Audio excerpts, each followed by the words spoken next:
Assalamualaikum warahmatullahi wabarakatuh. Alhamdulillah teman-teman, kita berjumpa kembali dalam tanya jawab ilmu tajwid bersama dengan Abah Kiai Haji Muhammad Fatoni di PLC.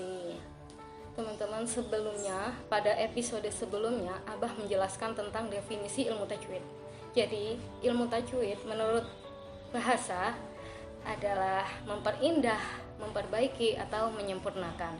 Sedangkan menurut istilah, ilmu tajwid adalah ilmu untuk menyempurnakan bacaan Al-Quran dari segi lafadznya atau huruf-hurufnya. Nah, dalam prakteknya jadi ada kalanya dalam praktek ilmu tajwid itu orang-orang terpengaruh dari daerah masing-masing. Tajwid ala Madura, tajwid ala Jawa, kemudian tajwid ala Sumatera. Padahal yang apa jelaskan itu tidak ada tajwid ala daerah. Itu bagaimana, Pak?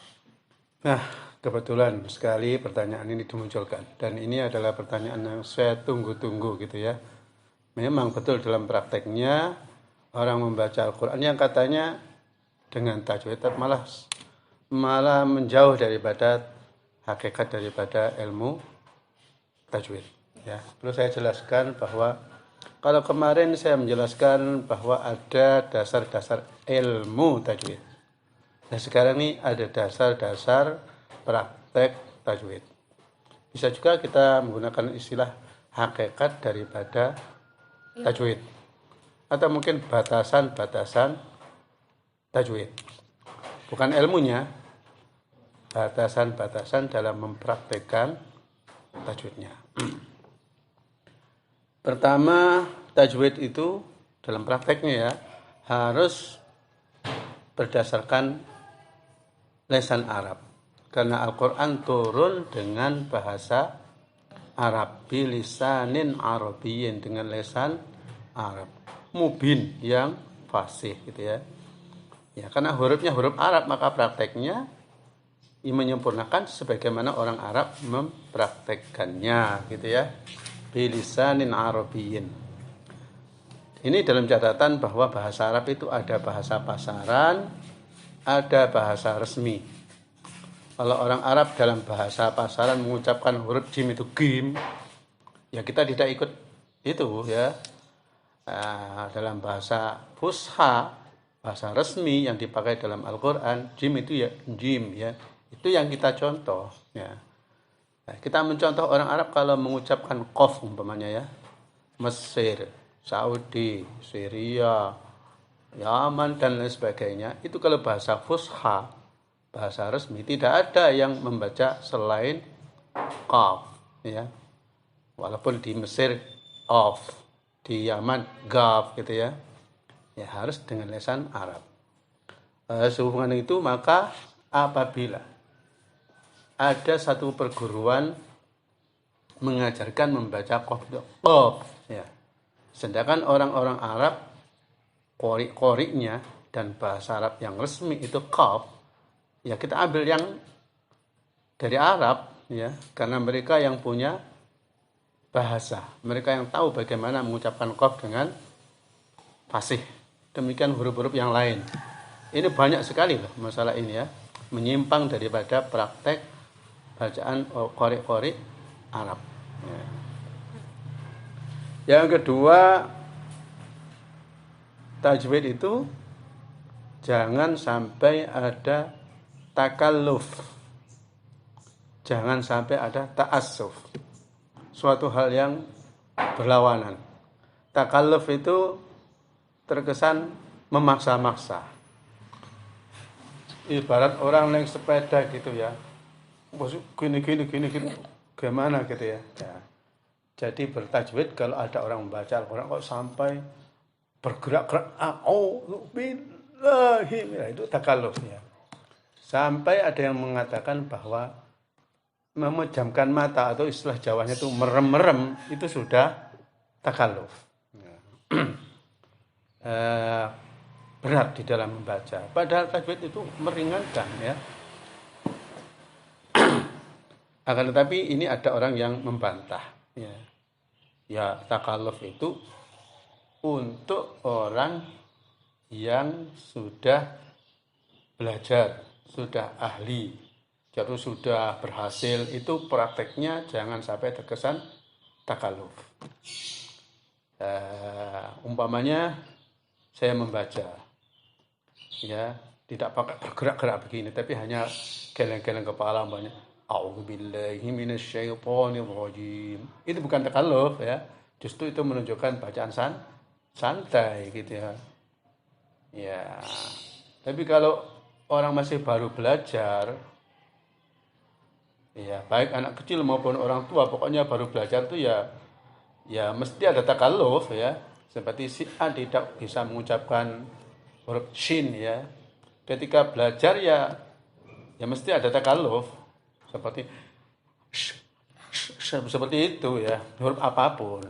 Jadi batasan jangan ada takalluf ini adalah batasan untuk tajwid yang sudah sempurna. Barang siapa yang membaca kok masih ada takalluf, berarti dia itu belum ahli. Seperti itu ya. Jadi katanya tajwid itu supaya menjadi sajiyah. Sajiyah itu sudah terbawa oleh dirinya sehari-hari. Orang mengucapkan bagaimana kabarnya? Alhamdulillah. Haknya itu sudah keluar dengan sendirinya. Lawannya jangan ta'assuf. Ta'assuf itu asal-asalan.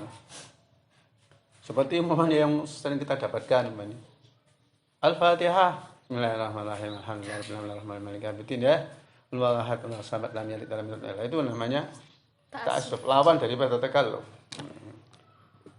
Yang enak ya. Termasuk jenis atau bagian daripada takalluf itu mubalaghah. Mubalaghah itu melebih-lebihkan. Tapi sebenarnya takalluf dengan mubalaghah itu berbeda. Ya, boleh saja orang itu tidak memaksa-maksa tapi melebih-lebihkan. Umpamanya panjang daripada matobi itu 2 harokat. Praktek yang benar atau yang umum itu adalah seperti ini. Bismillahirrahmanirrahim. Alhamdulillahi rabbil alamin. Gitu aja. Tapi ini dibaca lebih panjang. Bismillahirrahmanirrahim. Alhamdulillahi rabbil. Itu mubalaghah. Melebih-lebihkan. Umpamanya mat wajib majais. Ya bani Israil azkuru. Sudah cukup. Terus dibaca ya bani Israil. Ini mubalaghah. Mubalaghah ini ada di hukum apa saja? Di makhraj ya. Membaca ain ya. Famani adada alaikum fa'adatu. Umpamanya begitu ya. Nah, di sifat umpamanya tebal mestinya dol dibaca dul. Banyak sekali mubalaghah dalam apapun. Ini hukumnya tidak boleh ya. Ada menggunakan istilah haram gitu ya, karena ini bid'ah ya. Kemudian ada lagi yaitu keindahan. Tajwid harus menimbulkan atau menghasilkan apa?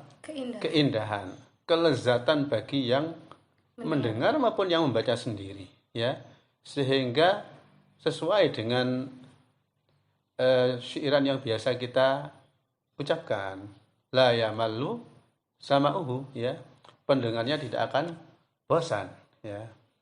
Baik ini keindahan suara maupun keindahan lagu maupun keindahan keserasian mat umpamanya ya. Ini kan menimbulkan keindahan ya. Pertama Bismillahirrahmanirrahim. Alhamdulillahi rabbil alamin. Ar-Rahmanirrahim. Sama ya. Dengung juga begitu. Wa minan nasi man yaqulu amanna. Enak gitu ya. Kadang-kadang dengan tajwidnya saja yang bagus itu orang sudah menikmati. Masya Allah enak sekali. Apalagi suaranya dipelihara. apalagi lagunya bisa menambahkan kekhusyuan, bisa menambahkan orang semakin cinta kepada Al-Quran. Sementara ini banyak orang-orang yang mengajarkan tajwid tanpa lagu. Bahkan ada sebagian pesantren yang kiainya itu sempat menempeleng santrinya kalau membaca pakai lagu ya. Sampai ada santri mau setoran, persiapannya pakai lagu, diingatkan sama kawannya, hati-hati mas, kalau nanti sampai setoran pakai lagu nanti tempeleng sama Pak Kiai. Ya, ada seperti itu. Padahal lagu itu sendiri asal sesuai dengan kehormatan kemuliaan Al-Quran, ya semakin menambahi keindahan Al-Quran. Nah, dalam hal ini ada di beberapa negara, beberapa ulama di beberapa negara itu memberikan batasan-batasan. Lagu itu pokoknya jangan sampai lebih daripada 3 goyangan.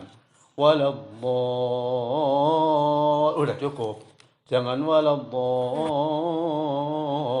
Nah, ini ibarat micin atau penyedap makanan terlalu banyak sehingga malah tidak enak ya. Atau diibaratkan kalau rambut itu bergelombang-gelombang sederhana itu menjadi keindahan, tapi kalau terlalu berintik ya itu malah orang tidak senang ya.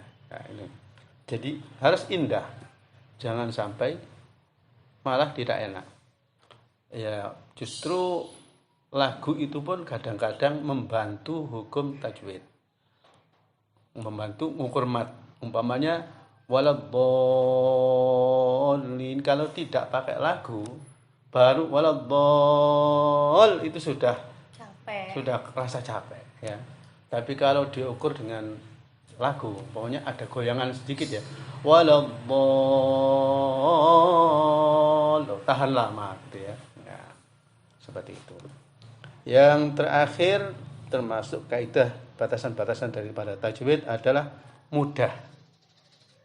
Dan ini orang kadang-kadang terkejut, kok Ustadz menjelaskan bahwa tajwid itu mempermudah, padahal kiai-kiai mengajarkan Fatihah saja sampai 40 hari loh ya. Kok bisa tajwid itu mempermudah? Ya, tajwid ini termasuk bagian daripada ilmu-ilmu Islam ya, ilmu-ilmu syariat Islam yang tujuan umumnya adalah taisir, untuk memudahkan ya. Oke, di situ kan ada memudahkan ya, boleh qashar, boleh tidak puasa, boleh apa dan sebagainya. Di tajwid juga begitu. Satu contoh ya, izhar dan idgham. Hukum normati ya, ada izhar, idgham, ikhfa. Itu semuanya adalah untuk memudahkan. Bayangkan umpamanya wa minan nasi may yaqulu, dibaca tanpa idgham. Wa minal nasi man yaqulu, kan berat ya, enggak enak. Wa minan nasi, lamnya tidak ditampakkan ya. Asalnya kan wa minal an, terus nah seperti Abdurrahman, kasarnya Abdul Rahman, dibaca Abdur Rahman itu biar mudah gitu ya. Nah, seperti mirsad, asalnya mir kan tipis, sedangkan shad itu apa? Tebal. Nah, mir dipaksakan kamu harus ikut tebal biar tidak sulit. Jadi jangan sampai sulit. Mir shad berat ya, mir ikut tebal ya. Mengapa kalau ada panjang matobi'i ya, terus bertemu dengan hamzah kok dipanjangkan lebih daripada 2 harokat? Asalnya ya 2 harokat, berhubung di belakangnya ada hamzah maka dipanjangkan 4 harokat. Ya, itu tujuannya apa? Memudahkan, mudah untuk menghadapi huruf apa? Hamzah. Kalau tidak dipanjangkan, ya yuhal, hamzahnya tidak jelas, maka dikasih stand dulu, mundur dulu, biar siap-siap. Bicara tentang ini banyak sekali contohnya ya.